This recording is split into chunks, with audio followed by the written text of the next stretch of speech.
The Unfiltered by Jade. Jade.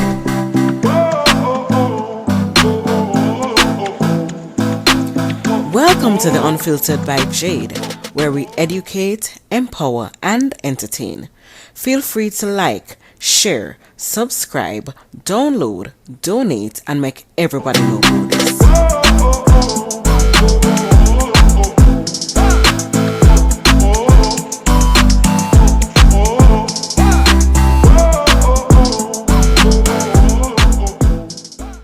Beats by RB Records.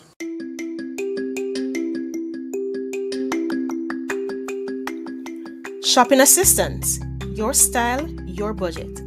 Our services include online and local shopping for individuals and businesses, personal shopping, purchasing of company and office supplies, importing and exporting small packages across Jamaica and worldwide, and helping you find unique gifts and items for all events and occasions. Contact us at 876-919-5195 or shoppingassistance2015@gmail.com. Shopping Assistance, your style, your budget. Welcome back to The Unfiltered by Jade. Today we have with us here Ji'Brayah, and she is a brand image strategist at the Brayzen Agency. And we are going to speak today about building your brand. And she's a perfect person to speak about this. So first of all, I want to say hi, Ji'Brayah. How are you? Hello, I'm doing great. How are you doing today, Jade? I am doing great myself. Thank you so much for asking. So before we go into it, you have been doing this for a while now.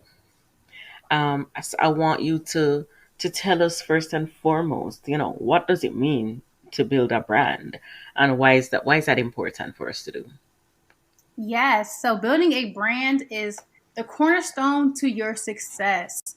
Traditionally, a lot of us, depending on what your culture is, but just as Black people, we've been taught to put your head down, do good work, and you'll be noticed. Have you ever heard that, Jade? Yes, I have. Well, as you have probably found out throughout your career, promotions don't work like that, right? No. Mm-mm. It's the people who actually stand out, who form relationships, who have just that spark about them. Those are the people that typically get promoted within organizations, right? Mm-hmm.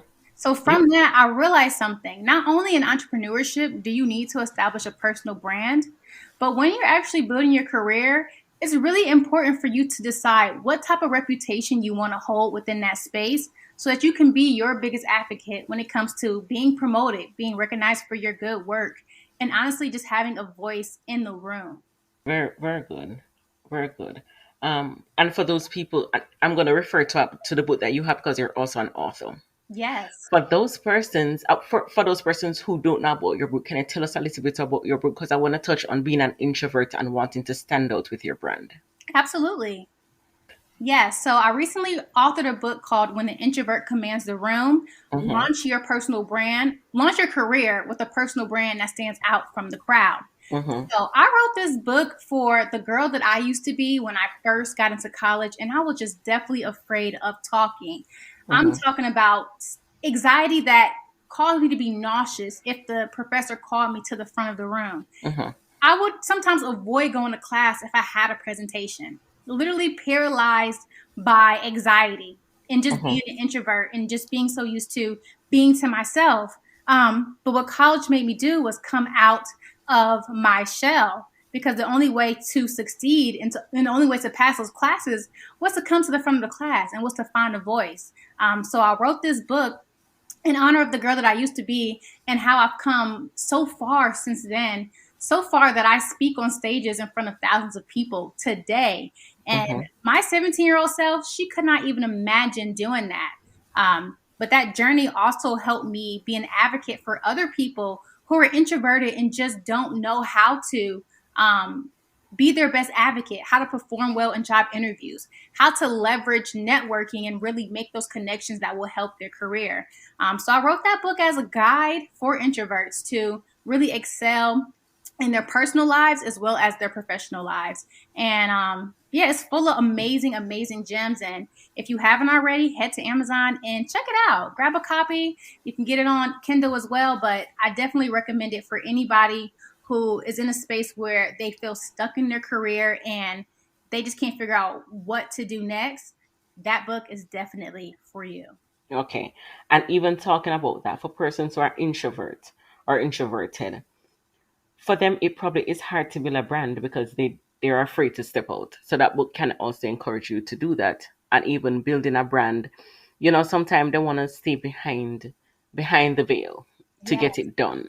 And as you said earlier, that does not work because it's basically holding your head down to try and reach somewhere where that's not going to work in life.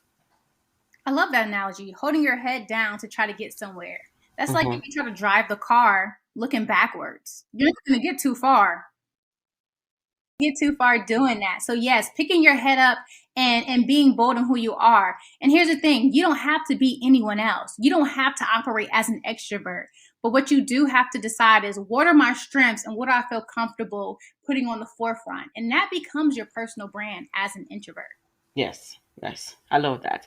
What are some of the key elements of a successful brand? Yes, I'm so glad you asked. So, when it comes to your personal brand, some of the essential things you need to know are, what is your skills? Like, what is that thing that you've honed in on, you have expertise and experience in? Be able to write that down and bullet that experience and that skill set, because that's honestly the forefront of your personal brand. Another aspect of that is your mission and your purpose. What is what drives you to get up every day and go to work beyond just making money? Where does that passion lie? Do you like solving problems? Do you like helping making people's lives easier? Do you want to make the world a cleaner and safer place? What is that purpose? That's going to be the forefront of all your messaging, the tone and the voice, and how you really depict yourself on and offline. Love that, and I love that you started with a skill because you can't be building a brand with no skill. Oh, yes, you have to bring something to the table. I know we often hear these jokes on podcasts about, in intimate relationships. Oh, what do women bring to the table? Oh, what do men bring to the table? But when it comes to your success, you have to be very clear about what you bring to the table, and there's no debate about that. I love that. Absolutely love that. How do we also identify and define our target audience? That's such a good question. So I think that anchors off of your skill set. What is that Hmm. skill that you have? Once you determine that skill set and your level of skill set, you can actually start to map out who needs that thing, right? So if we're talking about from a career perspective, and say you're a project manager, you're a junior level project manager, so you've been doing it for less than 5 years, you're going to look for an employer who needs that level of project management, right? And that will be your target audience. You may not be ready to work in a multi-billion-dollar tech industry and manage those products from a project management perspective, right? So you may go and find different agencies like digital marketing agencies and nonprofit organizations that you can use your skill set and your junior level project management and grow from there. So that's how you find your target audience within your career. Now, when it comes to being an entrepreneur, it's a little bit different. You actually got to get yourself out there and create content and see who comes to you. That's how Mm, you discover who your target audience is. It's not about who you want to serve just because, hey, I want to work with celebrities. It doesn't quite work like that. When you're able to put out content, and content isn't just social media, content can also be podcasts like we're on right now, hmm. blogs, newsletters, speaking engagements versus virtual and in person. Those people become your target audience. And from there, you can refine who you can serve with the skill set that you have. I love that. I love that definition for it.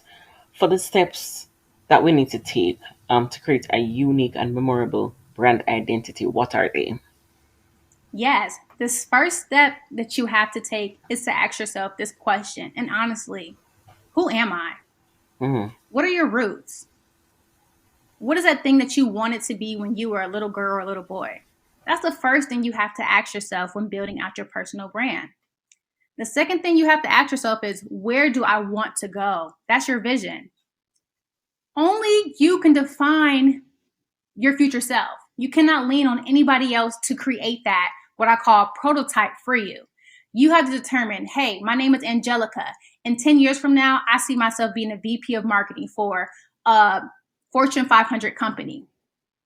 The only way for you to build a personal brand is to figure out what is your target.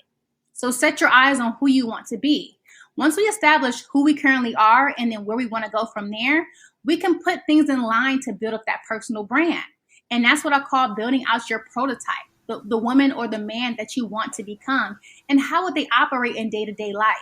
That becomes your personal brand. And here's the thing, you're not putting on a persona or pretending to be somebody that you're not.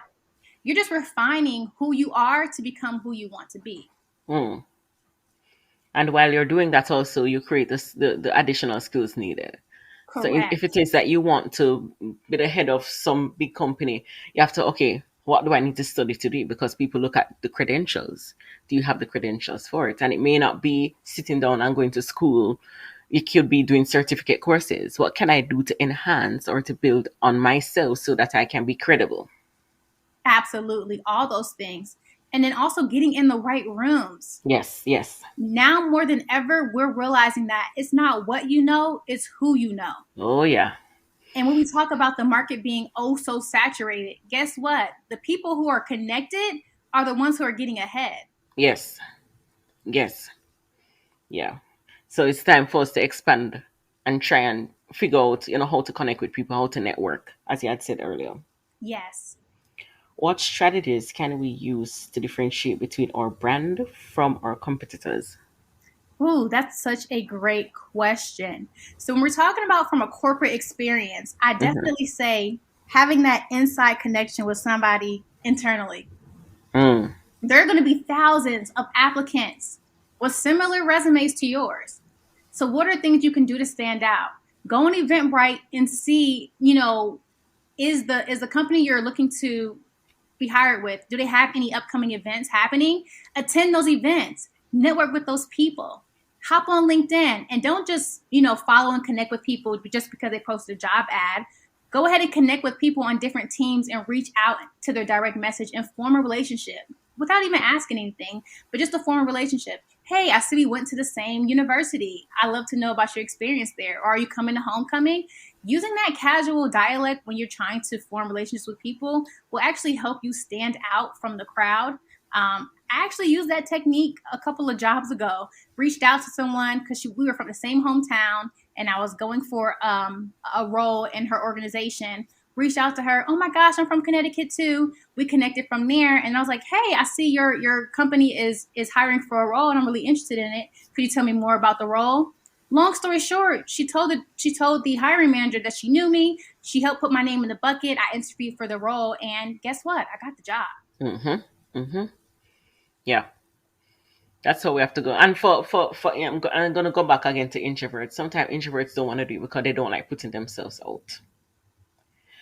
What is the best way to go about that for people who don't like doing that because they're afraid? Because sometimes people don't want to do that because they're afraid of rejection. Mm-hmm. So how do we maneuver that?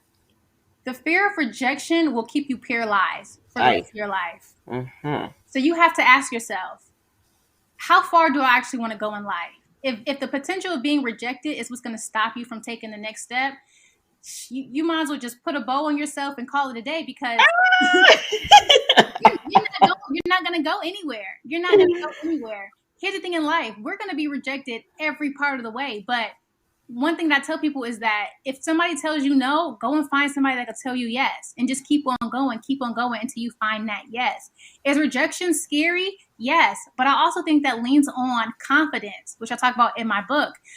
A lot of people have been taught to have self-confidence and to be self-centered and find this self thing. And when you lack confidence, rejection is just going to crumble you. It's going to literally tear you down just because somebody externally told you no. That's why we have to really focus on having what I call Godfidence. When God is at the center of your worth, somebody rejecting you shouldn't impact you and stop you from following your dreams. To say, okay, I got God on my side. I got God inside of me. That's where my confidence sprouts from. Someone telling me no doesn't mean the door is closed forever. Me and God are going to work together in a partnership to find that yes. And that's how I tell introverts to approach communication and to approach anything. Stop being so scared. Learn to have some confidence. I love that. That was good. what role does visual branding play? And, how can I create a visual appealing brand? Yes. You know what they say, first impressions matter.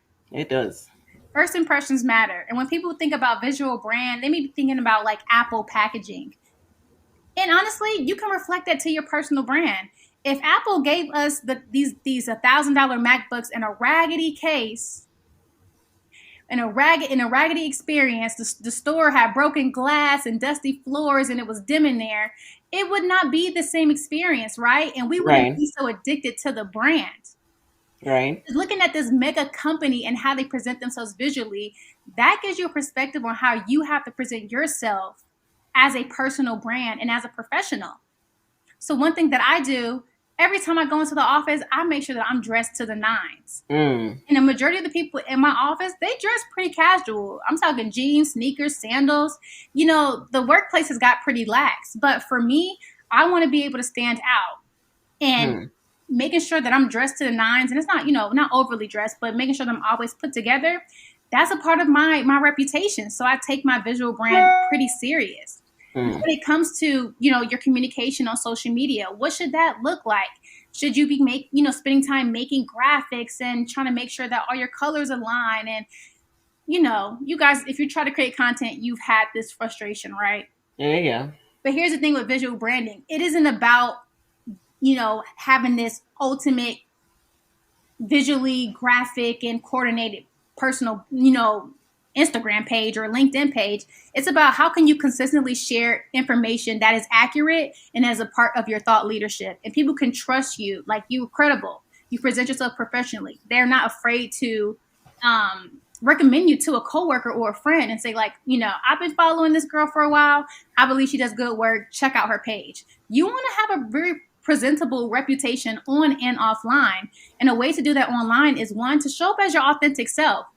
But two, stay true to who you are. What is your skill set, as we talked about in the beginning, and lean on that. Don't try to be like everybody else and create content like everybody else. Do what feels comfortable to you. Because guess what? It's not about the algorithm, likes, and engagement. It's about sharing information that somebody else needs. And you may never know how far that one piece of content may go. So when it comes to your visual brand strategy, figure out what is your thought leadership so you can build some brand pillars around that. And your brand pillars would be like your content structures, the things that you know like the back of your hand, that you can discuss in different formats. That's a part of your visual strategy. Something else that I tell people about is invest in some headshots. Invest in your visual representation, your visual presentation. You never know when the ultimate opportunity will come knocking on your door. You want to make sure that you have clean images to share. I always tell people, act like you may run into Oprah Winfrey in the elevator one day. You have a Google Drive with everything to share at an instant. You're not scrambling around like, oh no, I've been meaning to plan a photo shoot for this, or I just have selfies. No, you don't want to be in that. You don't want to be in that situation. Stay ready so you don't have to get ready. And I always tell any entrepreneur, professional, invest in your images, invest in your looks, and you can use them for years to come when you do it correctly. But the first part of that is what we discussed earlier, which is identifying who you currently are and where you want to go. I love that. So investing yourself. Correct. Basically. What channels and platforms should we use to promote our brand?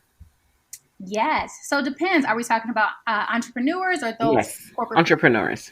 Perfect. So for entrepreneurs, honestly, it depends on your industry, right? But one thing that I tell people is don't be so locked into social media. Learn to create content on your own platform, similar to what you're doing, Jade, and having your own podcast. And me and you connected on LinkedIn. Your podcast is your own. If LinkedIn was to crash tomorrow, the Unfiltered by Jade belongs to Jade. Yep. It belongs to you. Right? So I tell people, learn how to creating content on social media. That's literally the basics. You should be doing that. You have to learn to create content on a platform that you own, whether that's your podcast, your blog, your newsletter, having some consistency on a YouTube channel, and even down to writing your own book. That's how you create content that can never be deleted. Even if a website or a social media platform goes down, you own your content. You can go so far. I love that. You had said something about consistency. What is consistency really? And how important is it? That's a good question, Jade. So you own a, you host a podcast. So consistency for you looks different, right? Hmm. You may record on a weekly, monthly, Right. quarterly Hmm. basis. Hmm. Your guests would never know because the consistency you do in the back end is your Yeah. Yes. is your own. And I think that a lot of people get confused with consistency and showing up on social media because they think consistency is making a post every single day. But really, consistency is what you're doing on the back end. Yes. Yes. The habits that you have on the back end. It's a structure that you have on the back end so that you can show up on social media freely. Yeah. I found that when you don't have your back end together, you don't know what your signature offer is, you haven't figured out what your thought leadership is, it's really, really hard to be consistent on any platform. True.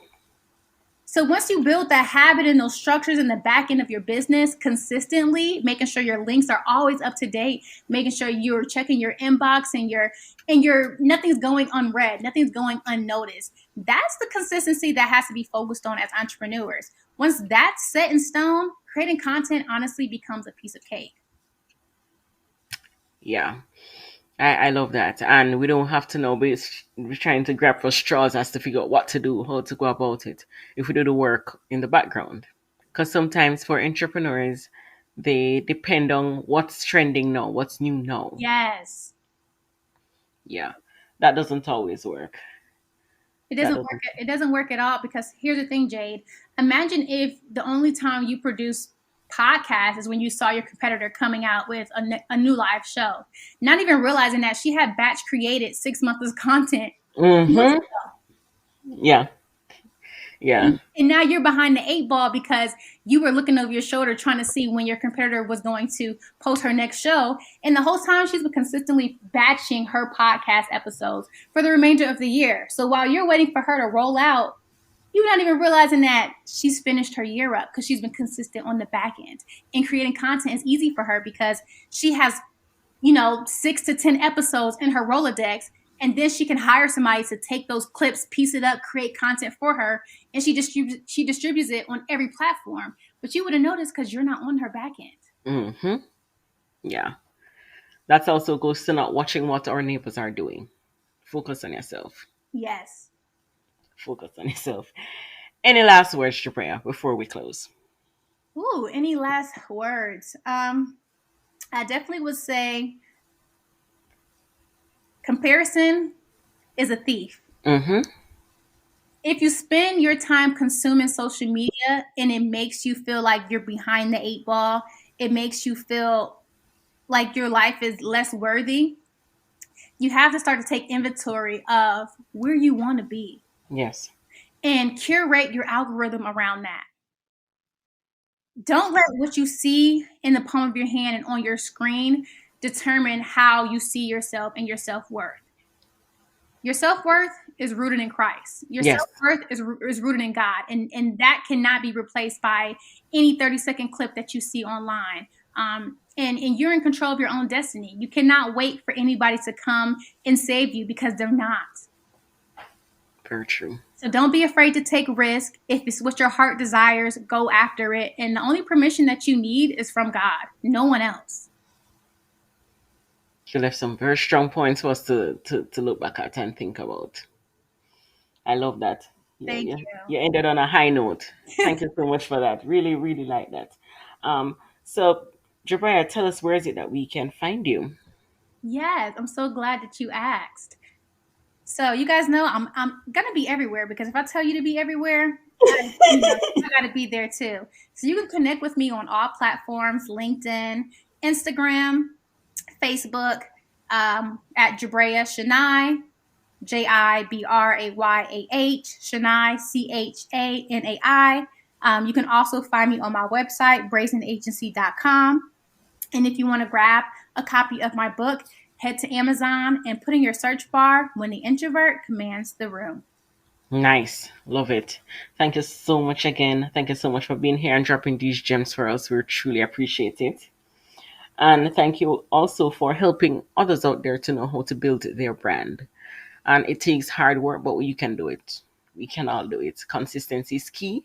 And as long as we leave God in the center and we have confidence, see, I'm stealing that hashtag confidence. We have that. We can go places that we have never imagined. So thank you for leaving that with us. Thank you for leaving the gems. We truly appreciate you. Thank you for having me, Jade. This interview was phenomenal. It was. Thank you so much. I appreciate you. And thank you to our listeners for listening to The Unfiltered by Jade. And we'll be back next week, Tuesday. Thank you.